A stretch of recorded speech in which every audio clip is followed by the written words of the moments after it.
Night Health continues. I'm Mark Alyn. A little bit later in the hour, we're going to talk about aphasia, and we'll wrap up this first hour with Robert Clancy from the Mindset Reset TV show as he talks about a topic I don't even know about. He hasn't let us know. We'll find out in just a little bit here on Late Night Health. In the meantime, we are talking with a Signia hearing hero. We are here to celebrate here across America in May. If you live in certain cities, and you'll be able to find out by going to signia-usa.com, you'll be able to get a free hearing test and to see if you do need hearing aids. Our guest is Matt Hench, and he's 24 and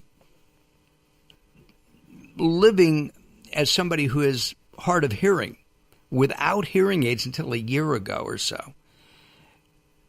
What advice would you give to families of somebody who has suffered hearing loss, whether congenital, they were born that way, an accident, they listened to their iPads, iPods, iPhones too loud, they wear hearing aids or not hearing aids, but headphones, and they're listening to music. Whatever the reason, what advice would you give to the family so that the person who is hard of hearing can understand them better? That's a good question. So this is to a family that the person does not have hearing aids? Yes. Well, first, obviously, I would say encourage that person to get hearing aids,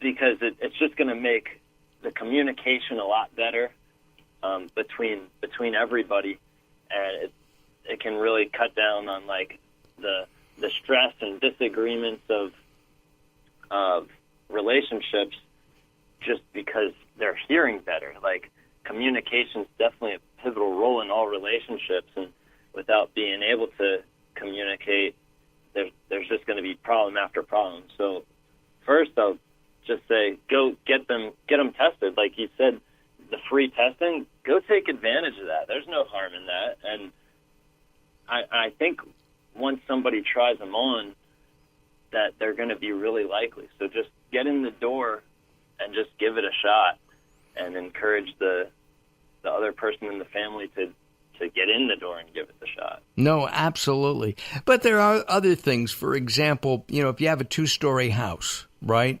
Don't call, and a person's on the 3rd floor or the 2nd floor, and you're down in the kitchen. Hey, Matt, it's dinner time. It comes out like, right? Yeah.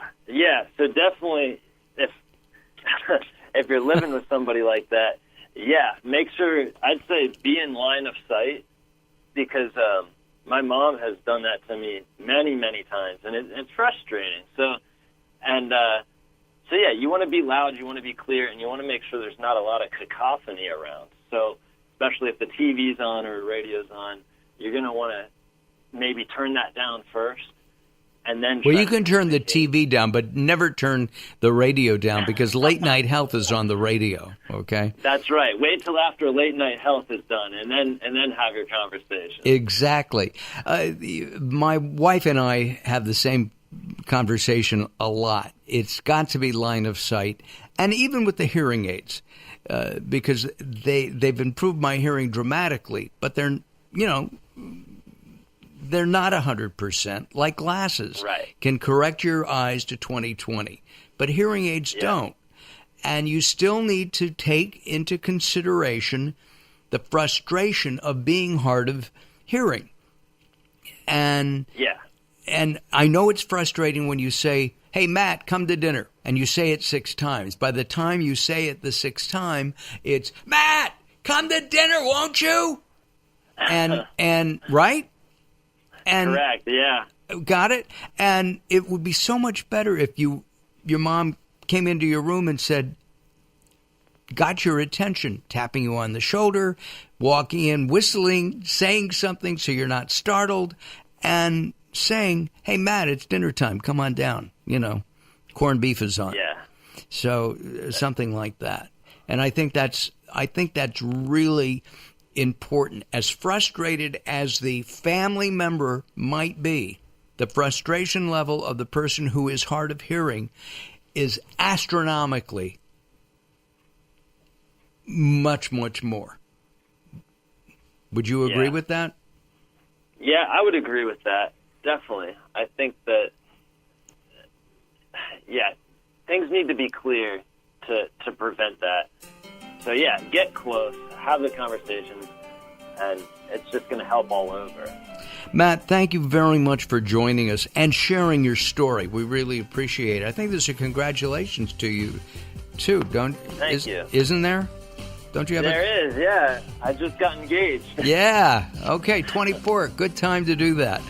Don't get married till you're 46, but that's another story.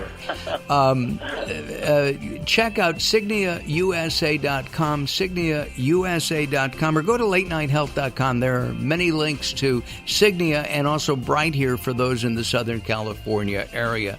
Matt, thank you very much. We will keep in touch. And Late Night Health continues. Join us at latenighthealth.com. We will be back as we talk about aphasia and strokes with Ted Baxter. Don't go away as more Late Night Health continues.